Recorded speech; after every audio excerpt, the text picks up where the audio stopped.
What's up, my friends, and welcome into the PHLY Phillies podcast. As always, brought to you by our friends over at Bet365. Whatever the moment, it's never ordinary at Bet365. Use the promo code PHLY365. Deposit just $10. Place your first bet for $5. There you see it up above my shoulder, and you'll get $150 back in bonus bets, whether you win or you lose. It is the All-Star break, and we are officially at our second mailbag episode. More on that in just a second. We're going to get into our mailbag questions. Hello to you. Tyler Zulli here. Andrew Frazier with us as well. Hope you are having an excellent, wonderful Wednesday as we get closer and closer to the second half of the season. MLB AllStar Game was last night. The Home Run Derby we have an opportunity to talk about, and some things that happened in the AllStar Game that I absolutely love. So we have a ton to get into as we get closer to the trade deadline. We get closer towards the end of the season, and we're going to do all that in the next hour or so. Now, I have said this before. I am not a big mailbag fan, and it's not because I don't want to interact with all of you awesome folks and our friends here in our Discord and our diehards and things like that. I just like to produce our own content, and I think it's part of the job that we do is to produce our own content. But I will say this. I said at the beginning of the year we were going to do 3 mailbags this season, one at the beginning of the year, one at the end of the year, and one at the All-Star break. And here we are. We are at the All-Star break, and we're going to get to our mailbag questions in about 10 minutes' time. Hello to Lewis in the chat. Hello to Ray in the chat. Everybody else here, hello to all of you. Thank you so much for being a part of the show. I want to start with the MLB All-Star Game yesterday because I thought there was a lot of good in the MLB All-Star Game. And I am somebody who admittedly has kind of fallen off on the All-Star Game over the years. I don't know what it is. Maybe it's just because it felt more like a pressing thing when I was a kid. Maybe it was because I was off of school, like we had summer vacation, and it was something that I was super excited about, was the All-Star Game. But over the years, I felt like I've kind of fallen off the All-Star Game a little bit. But last night was a lot of fun. Other than the fact that it started at, 8:25 at night, and I get it, West Coast and all that kind of stuff. It's a late start for somebody like myself and Andrew Frazier, who are up at, the crack of dawn every morning. But after it got started, things went really, really well. The first thing of note, and this is going to be brief because I have something more important to get to. The first thing of note is the best decision that the All-Star Game made, the best decision that Major League Baseball made in yesterday's game was letting the players go back to their team jerseys. It looks so much better than because I'll be honest with you, the blue Home Run Derby jerseys that were being worn on Monday night were terrible. They were awful jerseys, and I am so glad that MLB went back to one team wears their road jerseys, the grays or whatever their road jersey is. One team wears their home jersey, whether it's pinstripes or a jersey with some color or whatever the case may be. That was the best thing right off the rip. The best thing I enjoyed about the All-Star Game yesterday was the fact that players were able to wear their team jerseys. And I just think that that's such a cool touch that Major League Baseball had done for so long, was you get to see their ball caps, you get to see their jerseys, and it's like a pinpoint of that's our guy. There's Kyle Schwarber in his Phillies jersey instead of wearing a generic, All-Star jersey that for the most part, more times than not, aren't very good. I think last year was in Texas. They were terrible. They were like the cream and the sand like type of, and I get like they're all thematic, right? I understand, but the jerseys were awful last year. The home run derbies were terrible last year, or on Monday they were terrible. Like that light blue was just not good. And Ray brings it back. Says going back to the jerseys was a step in the right direction. I agree. I think it's a big thing for a lot of baseball fans that they love seeing their players in their jerseys. All right, now let's get to the 2 more pressing issues about the All-Star Game before we get to our mailbag segment. The first thing, Kyle Schwarber wins All-Star Game MVP. And Kyle Schwarber in the actual game portion of the All-Star Game was 0 for 2. But he came up clutch when it mattered because he wins the swing-off for the National League by hitting all 3 of his swings for home runs. And, we were talking about this on John Marks with John Marks today a little bit. I think it works in the All-Star Game setting because it's an exhibition. You're there for fun. And quite frankly, in the All-Star game, you run out of pitchers very, very quickly. And, everybody's throwing 1 inning. So if you get past 9 innings, more times than not, you may not have enough arms to compete anyway. So I thought it was a really cool thing that they did the swing off.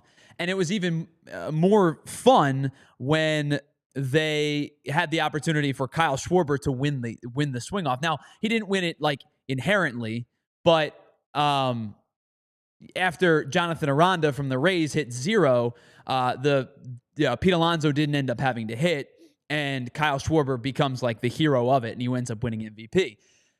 That was the cool thing about it, was Schwarber's swing was the difference maker. Now, of course, Mets fans get all up in their feels because of the fact that Pete Alonso didn't get a chance to hit in the swing off, and Pete Alonso made an impact in the 9 innings of the game by hitting that home run that really kind of busted things open for the National League, at least for the time, before the American League got back into the game. And as Futz points out, I do think it's kind of pathetic to care about the All-Star game. Now, maybe it's a little bit hypocritical of us because we sat here earlier in the week and cried about the fact that Christopher Sanchez wasn't an All-Star selection. So maybe it's a little bit hypocritical of us. But I do think it is kind of sad to sit here and go, oh, the rules stated that the MVP should be selected by the 9 innings of the game. Dude, shut up. It's an exhibition game.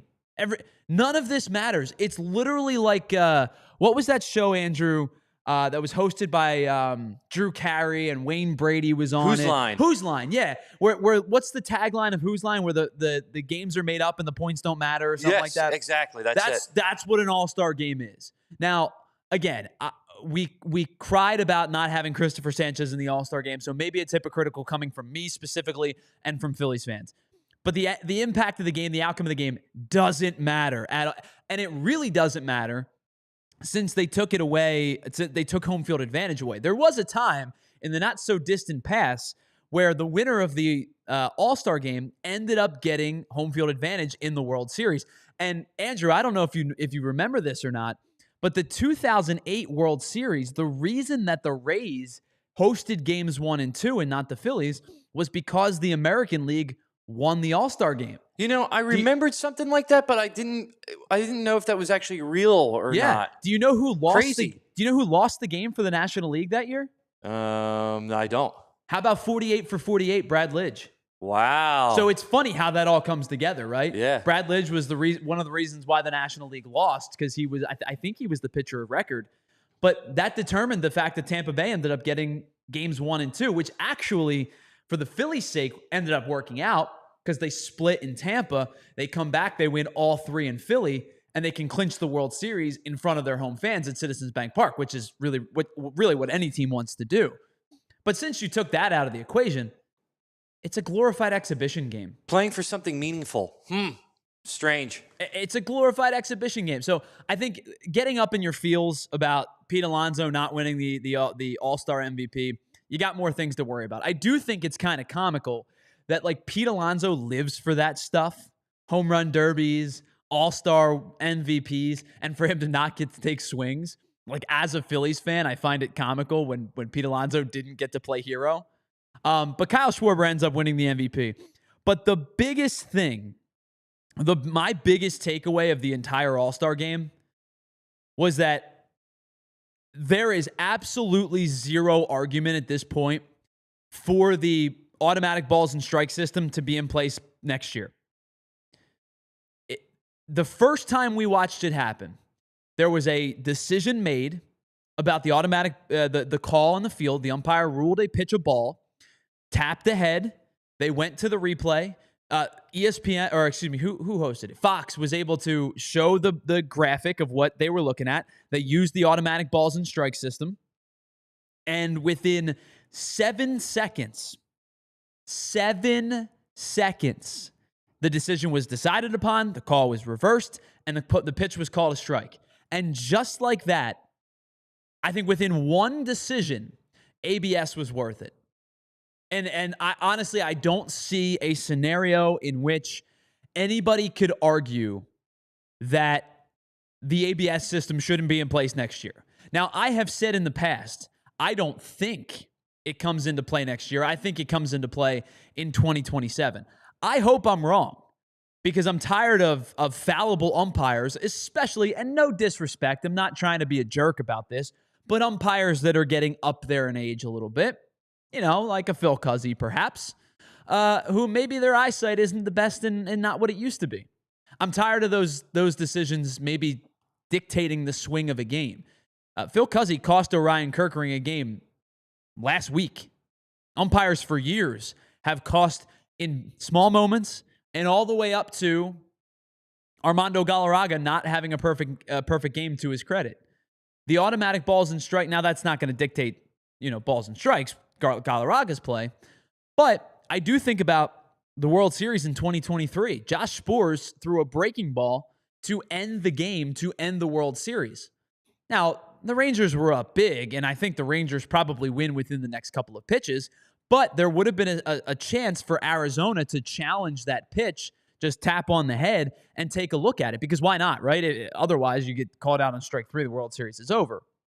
But I think the biggest takeaway about everything in the All-Star game yesterday was the ABS system is a success.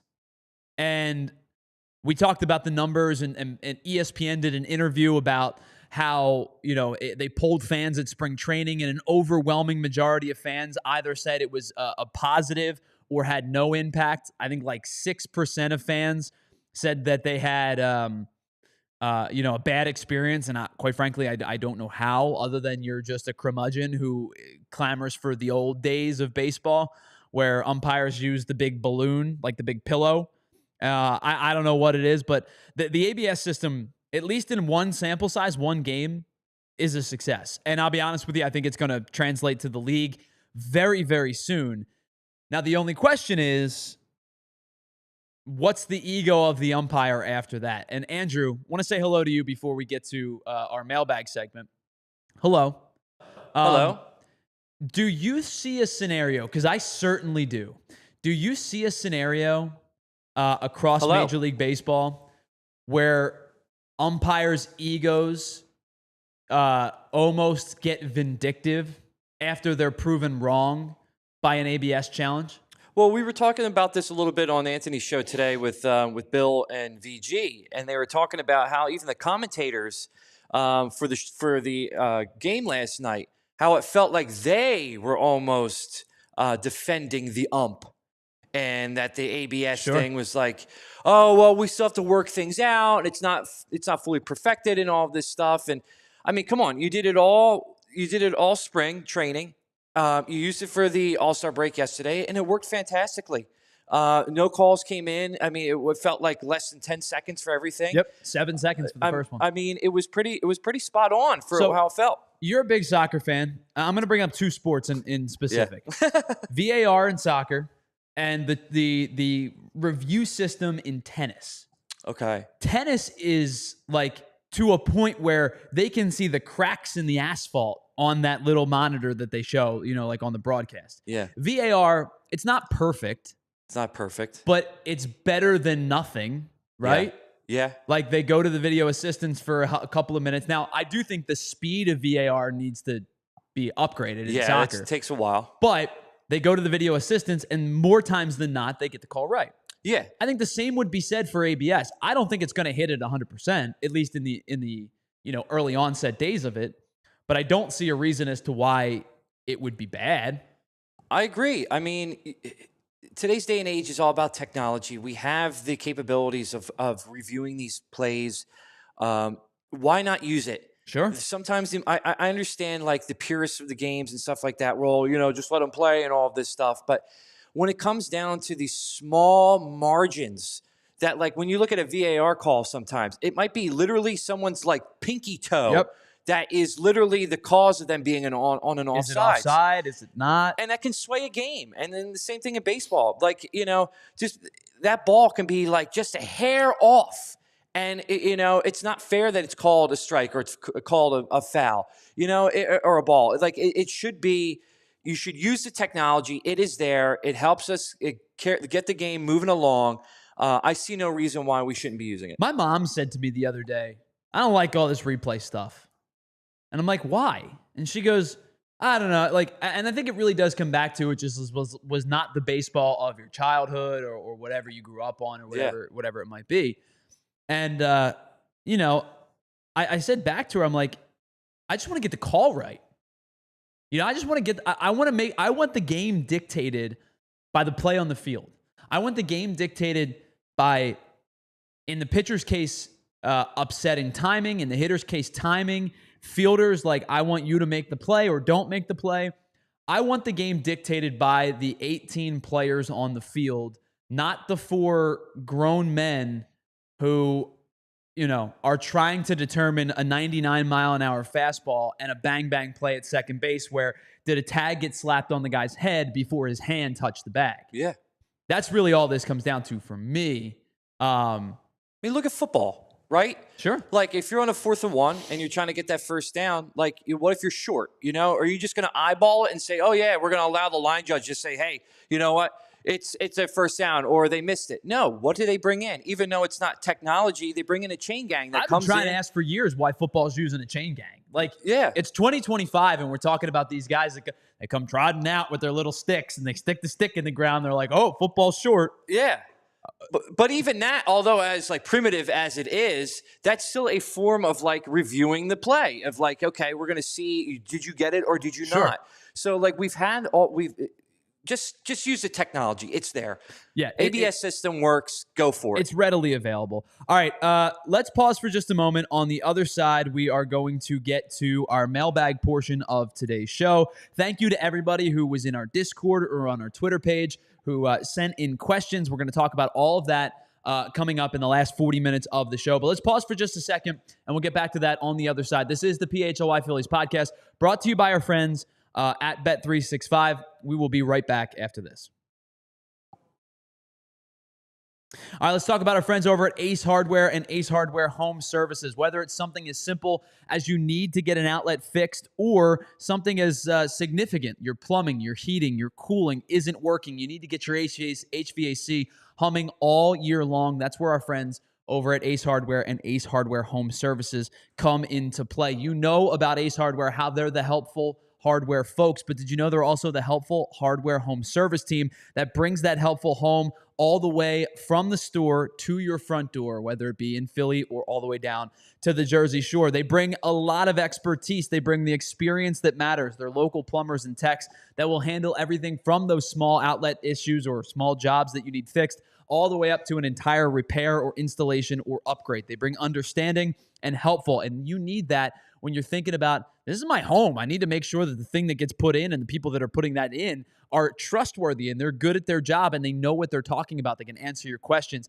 Ace brings all of that to your front door. They offer free estimates on equipment installation and replacement with trusted advisors and options that are best suited for you and for your budget. So visit Ace Hardware Home Services at acehardwarehomeservices.com to get started on your next project. All right, if you're thinking about getting into a new car, there's no place that I would recommend more than at Cherry Hill Mitsubishi, especially if you're thinking about a new SUV. They offer the most affordable 7-passenger SUV in America. Head on over to cherryhillmitsubishi.com to check out the 2025 Mitsubishi Outlander. You can take advantage of their 0% for 60-month APR financing for Pennsylvania residents only, or you can take home a 2024 Mirage with payments starting at just $55 a week with zero down retail. Offer is not valid with trade-in and it is subject to credit approval by a third party. Not all applicants may apply, but if you think about you want to combine those great vehicles with the best warranty in the automotive business, you'll get 10 years, 100,000-mile powertrain or 5 years, 60,000-mile bumper to bumper. Stop in today, tell them the PHLY sent you, and you get a $100 restaurant gift card just for taking a test drive or completing a trade appraisal. I know people buy Mitsubishis elsewhere. I just don't know why. Head on over to cherryhillmitsubishi.com or stop on over to Cherry Hill Mitsubishi, just minutes from all bridges. You get it in your new car as soon as today. All right, welcome back to the PHLY Phillies podcast, brought to you by our friends over at Bet365. I want to say hello to everybody in the chat. Kevin at iRock Philly, hello, thank you for joining us. Futz, Lewis, Ray Schumacher, Chris O'Donnell, Elephant in the Room, K-Red, Filthy McNasty, Catholic Nano, Hello to everybody. Thank you so much for being here. Really appreciate you all being a part of today's show. Let's get to our mailbag portion of the show. I farmed for questions from you on our Discord and on our Twitter, and we ended up with some really great questions. Some are Phillies trade deadline related, draft related, more, random questions. And then at the end of the show, I'm going to turn things on its head a little bit. I have 5 questions for you and for Andrew Frazier that I want you to answer at the end of the show. Hello, Rochelle. Thank you for joining us. All right, Andrew, let's get to our mailbag portion of today's show with our first question of the day. And this comes from Jamie. Jamie says, for mailbag, we've had some discussion in here about this scenario, but what if the Phillies were to really try for both Kwan and Clase? What do you think it would take to get the trade done on the Phillies end? Thanks so much for the question, Jamie. Really appreciate it. We've talked about Clase and Kwan on this show quite a bit. I think we did it, what was it, Andrew, last Friday? I think it was. We did Clase and Kwan. I believe so, yes. I'm super interested. I'll be honest with you. I don't know if the Guardians are interested. I don't know if the Guardians are truly looking to be sellers at the deadline or not. If they are, those are probably their 2 most hot-button trade commodities, and they're going to be very much sought after at the trade deadline. So if they do become sellers, I think packaging the 2 of them together would return a significant investment from any team that wants to acquire the talents of Steven Kwan and of Emmanuel Clase. And for the Phillies case, what that does, I know that a lot of people are clamoring for a power bat. I am clamoring for a power bat. I know a lot of people are looking for a right-handed hitter, of which Steven Kwan is not. But I do think that if you have Steven Kwan in your lineup, you're not getting the power, of course, but you're getting another really, really good player. You're getting a guy who can play you Gold Glove level defense. You're getting a guy who has hit close to 300 pretty much his entire career. And on top of that, you are getting a bona fide back end of the bullpen closer. You're not talking about high leverage. You're not talking about mix and match. Emmanuel Clase is your closer. There's no question about it. Power cutter, good off-speed stuff. Like, Clase is one of maybe 5 or 6 closers in all of baseball that are like, this is the dude, and like that, there's no question about it. It's Clase, it's Duran, my mic is falling apart, it's Helsley from the Cardinals. Like, there are a handful of those guys around baseball, and if you have the chance to acquire one, you probably have to consider it, and you have to understand it's going to cost you a lot in return. So what's the exchange for both of those guys? I think it starts with Justin Crawford and Mick Abel, and that is the entry point. And it's not just those 2, I think, but those 2 are probably the non-negotiables in this conversation. The Guardians are going to want somebody who could start right away, and I think Mick Abel is somebody that they could feel comfortable starting at the major league level pretty much right away. So I think Abel is going to be in that deal for sure. I also believe they're going to want Justin Crawford in exchange. And as much as I love Justin Crawford, I have been a proponent that Justin Crawford should have been a major leaguer probably 3 or 4 weeks ago. But I think that Crawford is probably a part of that conversation as well. So those 2 guys, I think, are the entry point. And then you're talking about probably 2 more prospects in the 5 to 15 range. I don't think it's Painter, and I don't necessarily think it's Miller either. But if the Guardians come to ask, they may ask for Aron Escobar. They may ask for Eduardo Tait. They may ask for, fill in the blank. Is it one of the young guys like a Burkholder or a Nori? I think you're talking about Crawford and Abel almost definitively, and then probably 2 more prospects somewhere in the range of 5 to 15, probably more close to like 5 to 12. You're going to give up a lot if you want to get Kwan and Clase. Both are still under team control. Clase's deal is like, if I were Emmanuel Clase, I'd fire my agent because that deal is dreadful for the start. And listen, he's making, relative to Major League Baseball, dreadful. I think even if you exercise the 2 team control numbers at the end of the deal, it still ends up being like a $50-some-odd million deal for like 6 years. It's a really team-friendly deal. And then Kwan is, I think, still under arbitration for another 2 seasons, I want to say. I know we talked about it the other day, but I do believe he still has arbitration at least for another year and perhaps maybe 2. Yeah, so he becomes an unrestricted free agent after 2028.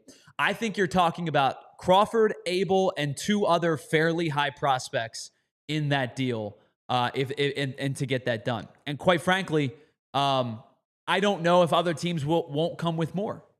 I think there are other teams that may come with an even larger trade package.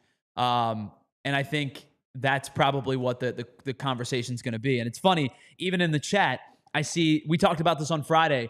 I see, a huge range of thoughts on this from Filthy McNasty saying, no, if Crawford's involved in the deal. Elephant in the Room says that's fine.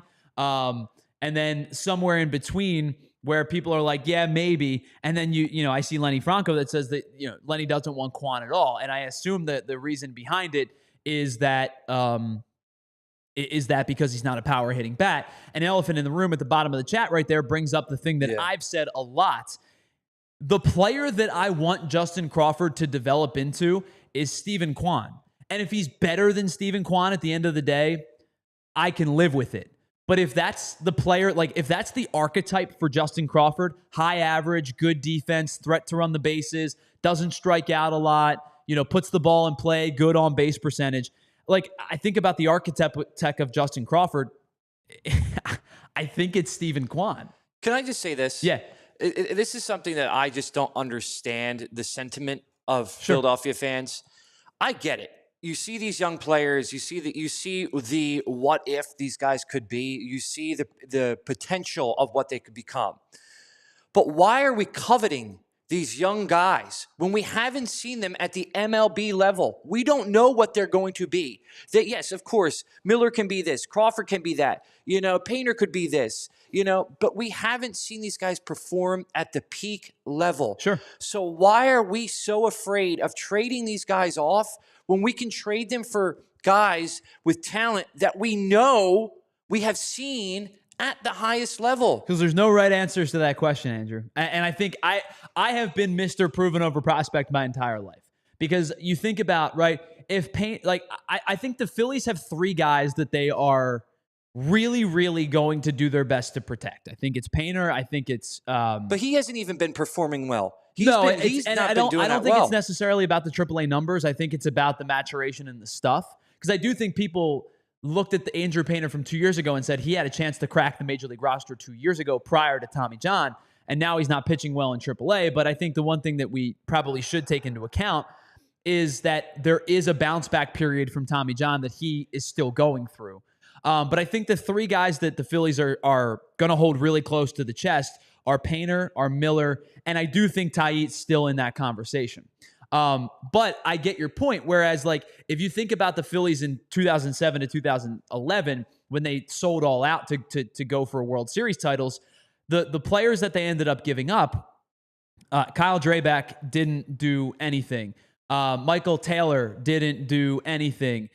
Carlos Carrasco was probably the biggest MLB player, but it took him years to develop. Travis d'Arnaud has been a fine player throughout his career, but if you go back and you think about the players that were acquired, the Cliff Lees, the Roy Halladay's, the Hunter Pence, the Roy Oswalts, you're giving up those prospects every time knowing that you're getting these guys in exchange. Yeah. I think with this team in particular, they are finding themselves on a little bit of a teetering point where if this core doesn't get it done in the next, 2 years, maybe 3 years, that next group, the Painters, the Crawfords, the Taillons, the Millers, they're going to have to be the ones that pick up the slack because I guess unlike 08 or that run, 08 culminated in a World Series.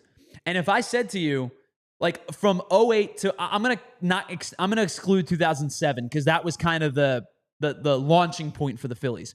If we looked at 08 through 11, I think objectively the worst talent roster was 08. Mm.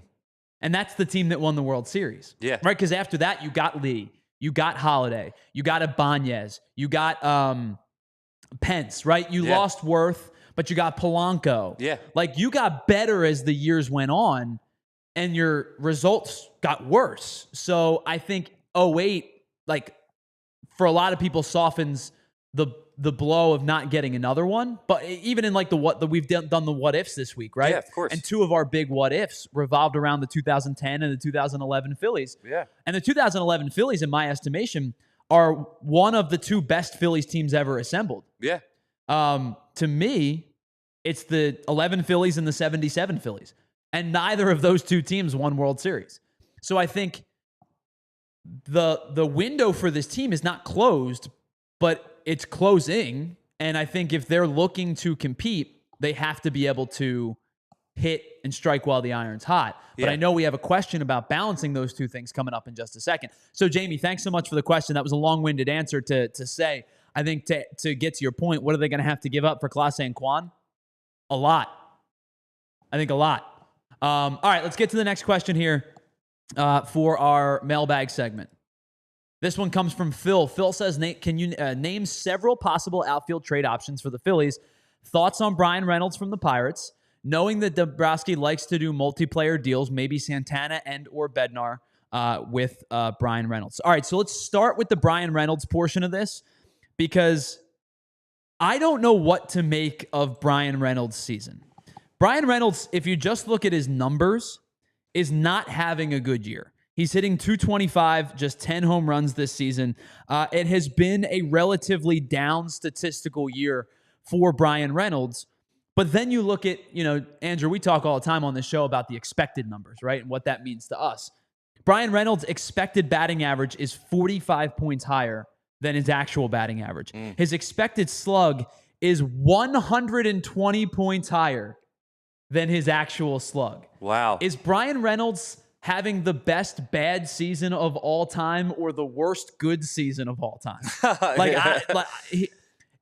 If you put Brian Reynolds' numbers in a vacuum, and like you said, what his expected stuff is, if you put him in like a simulation, more times than not, Brian Reynolds is having a better year than what he's numerically producing. Now, the thing with Brian Reynolds, and it's been that way, I think, probably for 2 or 3 seasons now, is his whiff rates are going in the wrong direction. He's been in like the 30th percentile of whiff rates throughout his career, but in 2024, he was down to the 22nd percentile. This year, he's down to the 18th percentile, and he is striking out a lot. And so I guess the question is, like, are you comping Brian Reynolds to Max Kepler? Because numerically, Max Kepler and Brian Reynolds are on a similar path this season. If you ask me who I'd prefer heading into the season, the answer would be Brian Reynolds 7 million times over, because Brian Reynolds was coming off a 24 home run, 171 hit season in 2024. This has been a weird down year for Reynolds. He's hitting the ball just as hard as he did. His average exit velocity is actually up from a season ago. His max exit velocity is up from a season ago. He's hitting the ball on the ground more than he did. His launch angle's down about 3 degrees. Like, if you care about that kind of stuff, he's barreling the ball more. So, like, this is the case of a guy who maybe is having one of the most unlucky seasons in baseball, like just by the sheer numbers versus the computer numbers. And I'm not going to sit here and tell you I watch a ton of Brian Reynolds, but the player that I know Brian Reynolds to be, he's a good ball player and who's having a bad year. And if you could package Reynolds with Santana, I think it might be a move that would intrigue the Phillies. He's a switch hitter who, I think has some power, or has actually a little bit more power this year from the right side, 6 home runs from the right side as opposed to 4 from the left side. But more times than not, his power has come from the right side, 18 home runs last year against righties. From the left side, 18 home runs last year against righties, 6 against lefties.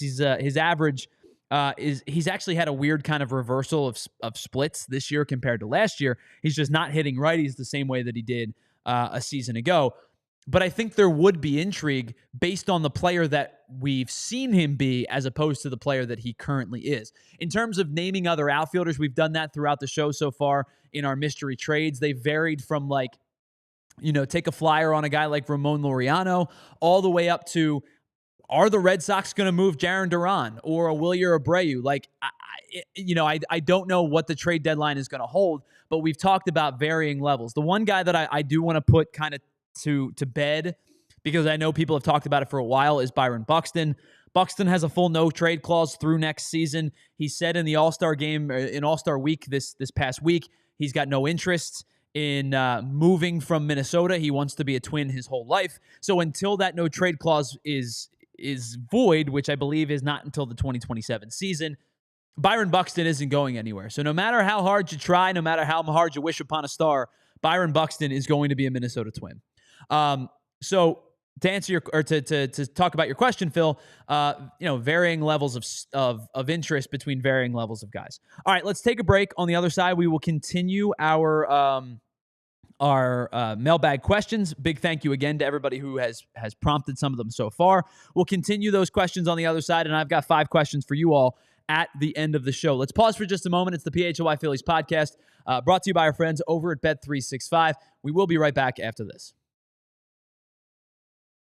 Let's talk about Bet365 because it's never ordinary at Bet365, and 90 million users worldwide have figured out exactly why. They live stream 780,000 events each year. You can live in-game bet just about every sport possible. So every time the lines change, you get different odds. Every time the game progresses, you get different odds. You want to cash in on an opportunity to bet on baseball this weekend when it comes back? You can do that in-game. Let's say your team's down late in the game, but you have a feel that they're going to rally. You might get better odds than what the line started at. You can do that with their live in-game betting. And how about this? MLB early payout. If your team goes up by 5 runs at any point, you are going to be marked as an instant winner on payouts of straight bets and parlay selections that are marked as winners. So you don't have to worry about, late inning heroics or comebacks. You just win if your team's up by 5 at any point. New customers get $150 back in bonus bets when they bet just $5, win or lose. So again, it's down on the screen below me. It's above me over my shoulder. The promo code is PHLY365. Deposit $10, place a bet for $5, and get $150 back in bonus bets whether you win or lose. Your bonus bets can be used on spreads, totals, player props, futures, and so much more. And you'll find out why, whatever the moment, it's never ordinary at Bet365. Must be 21 and physically located in PA. If you or someone you know has a gambling problem and wants help, please call 1-800-GAMBLER. Oh, Tyler, I walked into my garage yesterday, and it felt like a sauna. Dude, I got to tell you, even for somebody who loves summer, it's getting a little ridiculous out there. Dude, I know. So, I got 10 bags of ice, and I was going to make an ice bath because, the healing properties and all that stuff, and just to beat the heat. But when I went to go make the ice bath outside, all the bags of ice melted. Andrew, why didn't you just, turn on your AC? Because I'm trying to be energy efficient, Tyler. All right, listen. Instead of trying to go through your new skincare routine, all you have to do is check out Pico's energy-saving rebates. They've got all of the deals on Energy Star cooling equipment that actually work and cut your bill. Wait. So no more ice? No, unless you're trying to do a polar plunge, you're good. Now that's what's up. Just head on over to pico.com/ways to save. They've got tips for everything. Heating, cooling, lighting, you name it. What's up, everybody? Welcome back to the PHLY Phillies podcast. Tyler Zulli, Andrew Frazier with you. Thanks so much for checking us out. It is a mailbag, the Midway Mailbag episode, as we are officially in the two probably most, I don't know, is this the most 2 dead days of sports in the calendar year? Yeah. The day after the AllStar Game, before we get back to Friday. I don't think there's literally any, I know, let me rephrase that. I think I should say of the major 4 sports. I don't want to exclude the MLS, the WNBA. There are things on, but if you're thinking about the 4 major sports, there is nothing played today and tomorrow. Yeah, that's very true. All right, so let's continue our mailbag section with our next question. And our next question is going to be our big deal segment. And our big deal segment, as always, is brought to us by our friends at Cherry Hill Mitsubishi. Head on over to cherryhillmitsubishi.com to get in on any new Mitsubishi 10-year, 100,000-mile powertrain or 5-year, 60,000-mile bumper-to-bumper. I know people buy Mitsubishis elsewhere. I just don't know why. It's our big deal segment, and here is our question of our big deal segment this afternoon. And this question comes from Joe Wagner on Twitter, at Joey Wags. Question is, Phillies went heavy with pitchers in their draft, most of which are, quote, experienced college pitchers. Where do you have the likelihood of someone like Gage Wood joining the team as early as this season? Joe, thanks so much for the question. Really appreciate it. It is an interesting question because there's not a lot of precedence behind this conversation, right? I think the last time, I believe the answer was the last time the Phillies promoted somebody the same year that they were drafted to the big leagues was 1979. Now, we've seen a couple of pitchers do it, a couple of batters do it over the last couple of years. I think the famous one was Brandon Finnegan, who was pitching in the College World Series prior to the Kansas City Royals making their run to the World Series. And then Finnegan ended up getting some high leverage outs for the Royals in that postseason. The other most recent one was with the Angels, and that was when they called up Nolan Schanuel after drafting him in the first round from Virginia. Now, the thing with Nolan Schanuel was that his bat-to-ball skills, his contact skills were major league ready. They knew right away he may not have pop, he may never have pop, but what he does do well is not swing and miss. He doesn't strike out. He puts the bat on the ball, and he's going to give you competent major league at-bats pretty much right out of college. And the other thing with the Angels in that scenario was the Angels farm system for years has been god-awful. So, with that being said, I think they were able to promote Nolan Schanuel pretty quickly because they trusted him to be competent enough defensively at first base and to be a good hitter at the dish, which brings us to the questions about guys like Gage Wood. So let's take a look at Gage Wood's player profile. Now, the thing you know about Gage Wood is that he is insane. And I mean that in the most positive way possible. A guy that wears his emotion on his sleeve, a guy that is outwardly projecting, and that's the type of guy that you might just be crazy enough to pitch into a bullpen as soon as this year. But let's take a look at his numbers.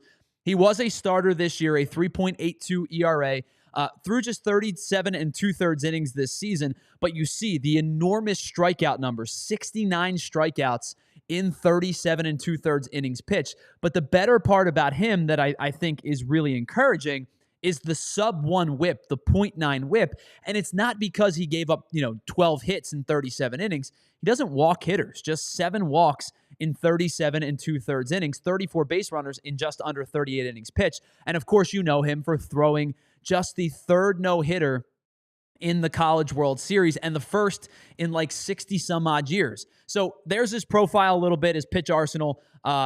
Pat Egan on allphly.com did a really good deep dive on his stuff. Power fastball. He trusts his fastball, mid-90s, but can get it up to about 98 if he needs to. Curveball is his other pitch. He really loves his curveball. Throw some other stuff, just a little bit offset type of stuff. But his two best pitches are the fastball and the curveball. Now, I think there's two different questions with Gage Wood. The first question is he a starter or is he a reliever? And the second question is, does that change his trajectory? Now, he was a starter at Arkansas coming back from the injury. And I think in a perfect world, the Phillies would love for him to be a starter for his career. Does it change his trajectory? I think it absolutely does. I think that if they want him to be major league ready quickly, I think really the only scenario with how good this rotation is that he would pitch out of the bullpen. But does it change his timeline in any one given way? I'll be honest with you, and I think Kevin brings up a really good point. There's no question about it that Gage Wood has the mental capacity to be a major league pitcher.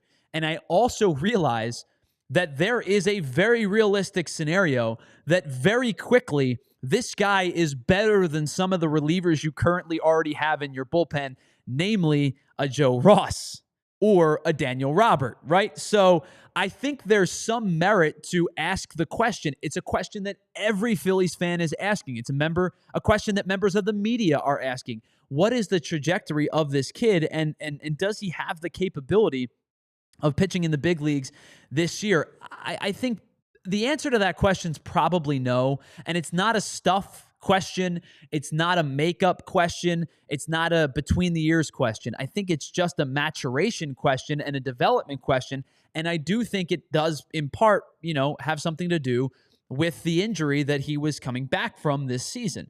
I don't think the Phillies are going to want to rush this kid. I do think he is better than Joe Ross at, 21 years old. I think he's probably better suited to be in this bullpen than Joe Ross is. We talked about him in the grades, coming up in just tomorrow's video. Joe Ross has not been good, especially in June and July. But I don't know if there's a scenario where he's readily available right away, but I do think there's a lot of upside to this kid, especially if the Phillies feel like he could potentially pitch out of the bullpen. Now, there are two other guys that the Phillies drafted in the draft that I think I'm really excited about for different reasons. Now, let's talk about the guy that was drafted later, because I think that this guy, if you're talking about Gage Wood potentially being on a major league roster sooner rather than later, I actually think there's a guy that the Phillies drafted that maybe has a better chance of being that guy. And that guy comes in, I think he was drafted in the 5th or 6th round, comes out of Baylor, and it's Gabe Craig. Here's Gabe Craig's numbers. He was a reliever for the Baylor Bears, a little bit of an older pitcher, spent a couple of years at Baylor. I think he spent 3 years at Baylor and was at Texas A&M before that. 24 appearances for Craig this season, a .56 whip, and another guy who had unbelievable strikeout stuff, 51 strikeouts in 32 innings. But you think the .9 whip from Gage Wood is good? How about Gabe Craig's .5 whip? He gave up, somewhere my math is correct there. 13 hits, 3 walks, 16 base runners in 32 innings pitched. And I apologize, I forgot to update that graphic. He did not throw the no-hitter in the College World Series. That was for the graphic for Gage Wood, but the numbers still stand. This guy has been electric out of the Baylor bullpen this season. And then one thing that really jumps out to me is the grading on his pitches. There's no question about it right this second. Gabe Craig is a 2-pitch pitcher. He is a fastball slider guy. The slider is his best pitch, and there's no question about it. Wipeout stuff with the slider. He has a 70 grade out of an 80 grade on the slider. Fastball's not nothing to joke at either, though. 55 fastball, 55 control. He is a 2-pitch pitcher, and there's no question about it. But I do think that of the two, because of the fact that this kid is just turned 24, he's a little bit older, he has had that experience at the college level, I think there's no question Gage Wood's ceiling is probably higher than Gabe Craig. But I think if there is a very realistic chance, if one of these two guys were to be in the Phillies bullpen down the stretch, I actually think I lean Gabe Craig more than I lean Gage Wood. I like them both a lot. Power arms. Craig has that wipeout slider that's like kind of sits mid-80s. They said he touched 88 with it, so a power slider. And how about this? On the slider, opponents were 8 for 72. That's a 1 for 9 average. It's a 111 average with 43 strikeouts. Now, his fastball somewhere in the mid-90s, 93 to 95, but really has that wipeout devastating slider that I think, could potentially, you could see an ascension like we saw from Orion Kerkering. Now, Kerkering throws a little bit harder than Gabe Craig does, but Kerkering, similar trajectory, right? Heavy wipeout sweeper. Good fastball, hasn't kind of honed it in just yet. And he ascended very, very quickly. Went from single A to double A to triple A, all the way to the majors in a very small time frame. Now, I don't know if that means in the next 70 games for Gabe Craig, but if you ask me between the two, I actually think Craig may have the better chance of seeing the Phillies bullpen this season. Now, if you ask in totality, I think the answer is still probably no to both of them. But I really like the stuff that Gabe Craig produces. And then one other guy very, very quickly is Cade Obermuller, their 2nd-round pick. Lefty with a funky delivery, hides the ball well, cross-body action. I don't think he's got the power stuff, low 90s to maybe a mid-90s top on his fastball. But I watch Cade Obermuller from Iowa, and I get a lot of Matt Strahm. I get a lot of, bleep you mentality. I'm just coming after you. And I don't care what you think. I'm going to beat you because I'm better than you. Even if maybe I'm not better than you, there's that mentality that I'm better than you. And I get a lot of Matt Strahm out of Cade Obermuller. It's going to take some time for him to get to the big leagues. But I have a little intrigue with Cade Obermueller in that spot. And that's our big deal segment brought to you by our friends over at Cherry Hill Mitsubishi. Check out cherryhillmitsubishi.com for more details. All right, we're going to pause on the other side. We'll get to a couple more of your questions, and then I've got questions for you. We're going to turn the tables on our mailbag segment, our mailbag question as we wrap up today's show. It's the PHLY Phillies podcast presented to you by and brought to you by our friends over at Bet365. We will be right back after this.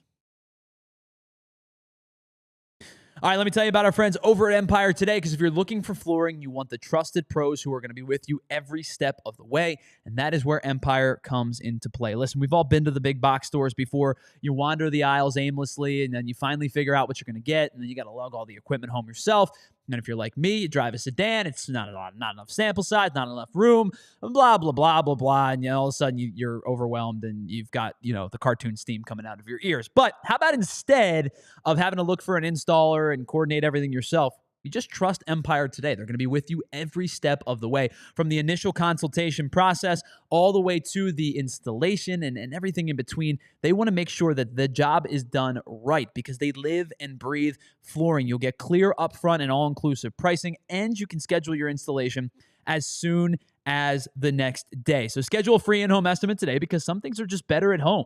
And PHLY listeners can receive a $350 discount when using the promo code PHLY. Once again, a $350 discount when using the promo code PHLY. Restrictions do apply. Visit Empire today/PHLY for full details. You want to talk about upfront and honest with your money? Let's talk about our friends over at Monarch Money, because no matter what time of your life you're in, your finances can be difficult, whether you're saving for college, retirement, rainy day, you're looking for a down payment on your home, or you just maybe you're like me and you have a little one at home and you got to start thinking about their future. It is difficult to save and track your money efficiently, and that is where Monarch Money comes into play. They act like your personal CFO, where all of your accounts, your credit cards, your investments are all in one place, so you know exactly where your money stands. It is the finance tool that people actually loved. Monarch Money was named the Wall Street Journal's best budgeting app of 2025, and over 30,000 five-star reviews have been handed out by users and experts on this top recommended personal finance app. So get control of your overall finances with Monarch Money. Use the code PHLY at monarchmoney.com to save half off of your first year. Once again, 50% off your first year at monarchmoney.com with the code PHLY. All right, welcome back to the PHLY Phillies podcast, brought to you by our friends over at Bet365. We have a lot of mailbag questions that maybe we're not going to get a chance to get to. Let's get to two more, and a big thank you to everybody who produced them, before I give you my questions to you all to end the show. So, Andrew, let's get to our next mailbag question that was presented to us on either Discord or Twitter. This question comes from Darren Noya. Darren Noya says, mailbag, how should the Phillies balance present and future at the trade deadline? While it seems like they've protected future assets well in recent years, maybe you don't get what you don't pay for. Bryce and Trey aren't getting any younger. Kyle and Ranger may leave. What would you give up for a difference maker this season if you're in Dave Dombrowski's shoes? It's a great question, Darren. Thanks so much for contributing to today's show. It's something we talked a little bit earlier about. I think the window's finite, and I think you do have to balance the present and the future. And I think that maybe I answered this a little bit earlier in the show. To me, there are three protected prospects, and it's Painter, it's Miller, and it's Taillon. And then I think Crawford's in that next step down. Aron Escobar's in that next step down. They're guys that you love to still have, but if they're the necessity to facilitate a big-time difference-maker trade, then you probably consider it. I think what Dave Dombrowski has done over the years is go after guys that have team control. Estevez was a rare instance where they acquired a rental that was worth a lot of top prospects. It's why I think they shy away from a guy like Eugenio Suarez, who is on the final year of his deal. I think if they go get a expiring deal, that is the more Austin Hayes, Michael Lorenzen type move, where you get a Ramon Laureano type of left fielder. I think if you're swinging for the fences, you want guys with team control, and whether that be a Quan, a Clase, a Duran, a Jax. I know a lot of people have talked about Brent Rooker. I don't see the A's moving Rooker. I don't see the A's being sellers for the most part at the deadline. But I do think that if you're going to make the big swing, you want somebody who's going to be here for at least 2 more years, or otherwise you're just going to wait it out and go to free agency. Now, I'm not saying if you go to free agency, that means you're going to sign Kyle Tucker, but I do think if it's just money versus prospects, and then on top of it having to see if you can, like wine and dine this guy in free agency, I think that's what Dave Dombrowski would shy away from. So in terms of like balancing now versus the future, I think Dombrowski, there's a very real chance Dombrowski makes a big move this deadline. But I also do think that it's not going to be for somebody who is on an expiring deal. All right, let's get to our final question here before I turn the tables on you guys. Or what did Michael Scott say? How the turntables? We'll turn the tables on you guys in just a second to ask you some questions, but let's get to one more. This comes from Bailey Andrews on Twitter. Bailey says, what's your assessment of Dombrowski's tenure in Philly? His reputation of, quote, going for it and not caring about prospects seems unwarranted from what he's done here. I've been very disappointed in the lineup construction and inability to admit his mistakes that require change. Bailey, thanks so much for the question. Really appreciate it. David Dombrowski has had that mantra around him that he is a scorched earth type of GM. He did it in Detroit and he did it in Boston. And sometimes he laid a farm system at its wake by going all out. And sometimes you win World Series and sometimes you don't. My honest assessment of Dave Dombrowski is he has been a very tepid version of the Dombrowski that we've seen in other stops. That's not necessarily inherently a bad thing, but I do think this offseason specifically, knowing the fact that the Phillies didn't have a lot of monetary flexibility, the 3 free agents that they signed were all swings and misses. They allocated $22.5 million to Max Kepler, Joe Ross, and Jordan Romano, and all 3 have been abject failures. There's no question about it. This has been the year that I think has been the most disappointing for Dave Dombrowski, because otherwise the Phillies have spent some money in the Dave Dombrowski tenure. They have acquired Trey Turner. They've acquired Kyle Schwarber. They've acquired Nick Castellanos. All of these guys, now maybe flawed roster construction or not, they've gone out and spent big-time money. But I think the trade deadlines have been underwhelming for the most part for the Phillies. Whether it was Lorenzen, whether it was, I think Estevez was one of the higher caliber moves. Now, it didn't work out and you don't retain him, but I think at least they made an effort to go bolster the back end of the bullpen with one of the best available relievers at the time. So I think in terms of overarching, what do I grade Dave Dombrowski? Sure, I think there's disappointment to be had when it comes to the trade deadline specifically. Underwhelming at the trade deadline. In terms of spending money, and I think anybody can spend money, but I do think they have gone out and acquired talent. Whether you believe the roster construction is flawed or not, they've gone out and acquired talent that has put them in the postseason each of the last three years. I think that he's made mistakes. There's no question about it. I'm not as down on Dombrowski as it seems you are, Bailey, but I'm not giving him a pass for this, especially for this offseason. This offseason, was not a good offseason by really any stretch of the imagination. All right, we're going to take a break. Well, not take a break. I'm going to tell you about overtime in just a second. Coming up, we're going to flip the script a little bit. I've got 5 questions for you. We're going to go kind of rapid fire on these as we get towards the end of the show. Big thank you to everybody who sent in mailbag questions. I really appreciate you. If you are watching on our streaming platforms, whether it's Samsung or Roku or any of our streaming platforms, head on over to allphly.com to watch the rest of the show because we are officially in overtime.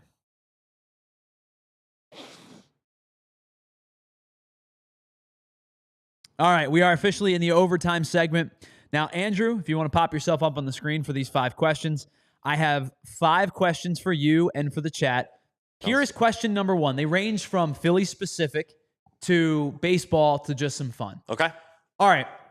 Understanding that money is finite and prospects are finite as well. Yes. If you were Dave Dombrowski, if I said to you, you have one move to make the Phillies better for this season, perhaps beyond, but for this season specifically, the move that gives the Phillies the best percentage upswing of making a deep run in the postseason, what one player would you acquire? Now, keep in mind, trade deadline, it's easy to say, yeah, go get Shohei Ohtani. Right. It's easy to say go get Aaron Judge. Sure. What one player that has been in trade talks would you acquire to make this team better? I personally like Duran, and I think he would really help this team out a lot. Left field is obviously like our biggest weakness, and I think bringing him in would be what could help them potentially get over the top. I think a lot of people would tend to agree with you. I think Duran is probably a guy, both of them, whether it be Jarren Duran to help the outfield or Yohan Duran to help the back end of the bullpen. I think both Durans that might be available this trade deadline are really intriguing for a lot of Phillies fans. Dante agrees with you. I'm not sure if Dante's saying Yohan Duran or Jarren Duran, but Futz says don't have a name, but a stud closer. Hex Ram says would have to be the bullpen. I know Filthy McNasty has been a big advocate for Aroldis Chapman for a really long time. Chris O'Donnell says Emmanuel Clase. Dante follows up and says either is good. And then the question Mopar follows up with, who are you willing to actually give up? And the one I've said this before, the only three I really don't want to give up prospect-wise are Painter, Miller, and Tait. All right, let's get to the next question. If you were Major League Baseball commissioner for a day, what rule would you either change or implement? I would bring in the swing off, but just for the regular season. As opposed to extra innings? Entirely or after a certain amount of extra innings? See, I was thinking about this today as well. I would bring it in. Like, no extra innings at all. Just go right to the zombie, swing off. weird, like, runner. No, none of that. I would literally, for the regular season, swing off. Okay. But when it came to postseason, obviously don't do it, because it's so gimmicky. But, I think that would make it a lot of fun. Yeah, I mean, I think ABS is the obvious one, right? But I think that's going to be implemented. Yeah. Like that's a coming real thing. Shortly. Yeah. But I think a lot of people are going to say ABS. K-Red agrees with you. Ray, I want to address your question real quick. Why isn't Crawford on that list of untouchables? So to me, he's in that like very next tier down. And I think maybe this is weird for me to say because I think at the same time, he's in like tier 2 or maybe 1B. But I also think he would help the Phillies right now. But I think in terms of acquiring a major league outfielder, there's going to be a lot of teams that will say we want somebody who maybe you don't think is ready or you don't have a spot for, but we could play him right away.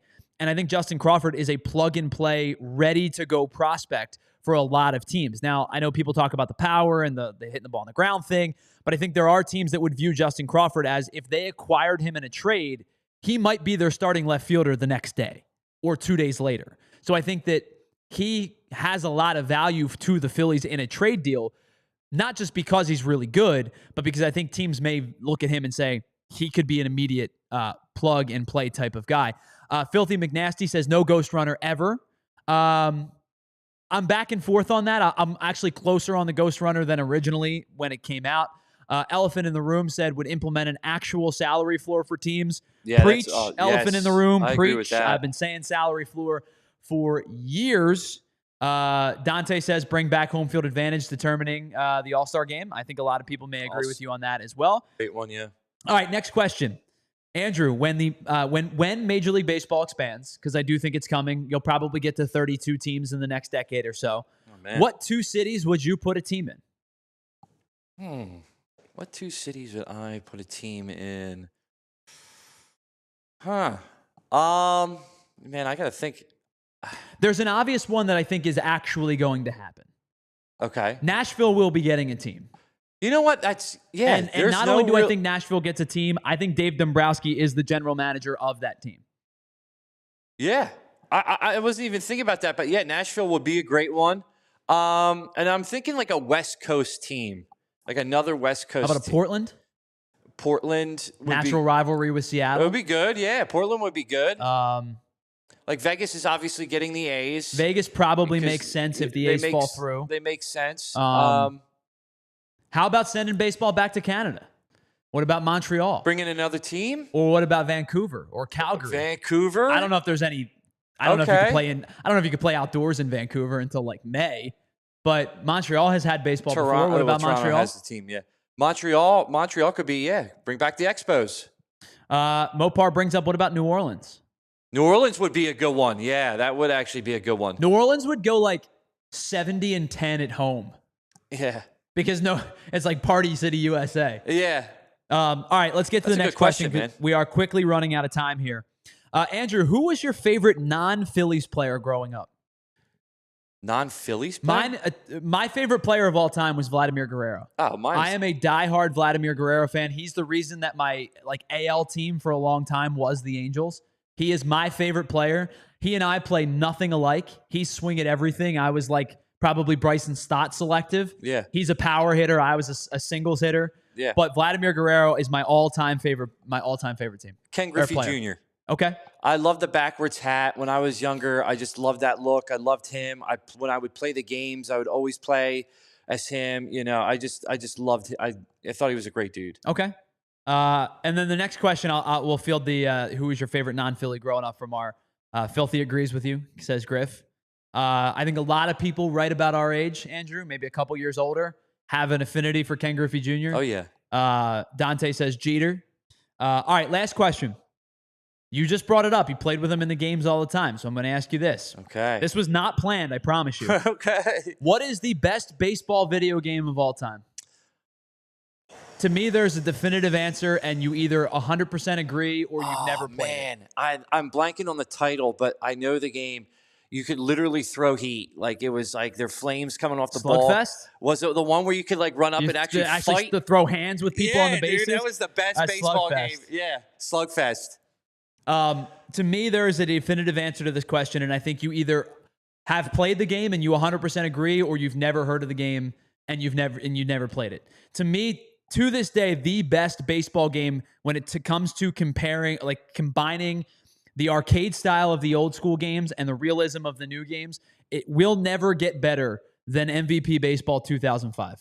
Okay. It is, to me, the best baseball game ever invented.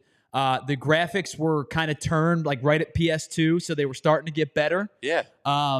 The franchise mode was deeper than any franchise mode up until probably a half a decade ago. Man. You could play 120 years in MVP Baseball 2005. See, JT knows what I'm talking about. MVP Baseball 2005 is the best baseball game ever assembled. Player one in the Mad Cat says Super Mega Baseball 3. I've actually never played it. High Heat from Elephant in the Room. Futz brings up Backyard Baseball. I kid you not. I downloaded Backyard Baseball for $5 the other day on my phone. Yeah. Roy Burton. Hello, Roy. What's up, Roy? Says Baseball Stars. Chris O'Donnell. Mario Super Sluggers. Slugfest Loaded or the Bigs. But to me, MVP Baseball is the definitive best baseball game ever invented. I'll take it, man. Awesome show today. I don't mean for my account, but awesome show because the chat was lively. Yeah, Thank you so much for being a part of it. If you don't mind, on your way out, hit that like button. And, of course, if you're not subscribed, hit that subscription button on the way out. It keeps our lights on. Roy Burton knows what's up. John Dowd. Andrew, do you know who John Dowd is? We were talking about him on the Oh, were you? On the show, yeah. So John Dowd, for those that don't know, Barry Bonds did not give the rights to his name and likeness in MVP Baseball 2005. So they created John Dowd, who I believe was one of the creators of the game. And it was Barry Bonds. And he was just like disgustingly good because Barry Bonds. But people were like, who the hell's this John Dowd guy? And it comes to find out it's like a creator of the game. All right, big thank you to everybody in the chat. It was a super lively one. Let's do a quick Sixers-like roll call. As I said, our buddy Roy Burton's in the chat. Mopar, Elephant in the Room, Chris O'Donnell, Filthy McNasty, Dante Boris, JT, Player One in the Mad Cats, Hexram, Futz, K-Red, Ray Schumacher. If I didn't mention you, Kevin at iRock Philly. Everybody, thank you so much for being a part of today's show. This was a lot of fun. I really, really appreciate you. We'll be back on Friday. Let me rephrase that. The PHLY Philly show will be back on Friday. I am headed out of town for the weekend for a little boys golf trip with the high school buddies. So we're going to go play some really bad golf at some really nice courses. And I will be back on Monday. I believe filling in is going to be Jamie and Rich or some combination of the two. Andrew will be here producing. So as always, a big thank you to Andrew Frazier for producing today's show and co-hosting with us as well. I really appreciate you all being here. Just 15 days until the trade deadline.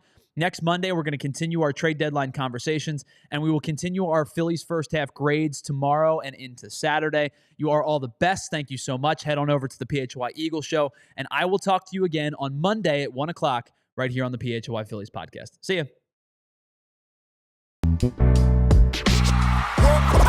We all silly like the mayor.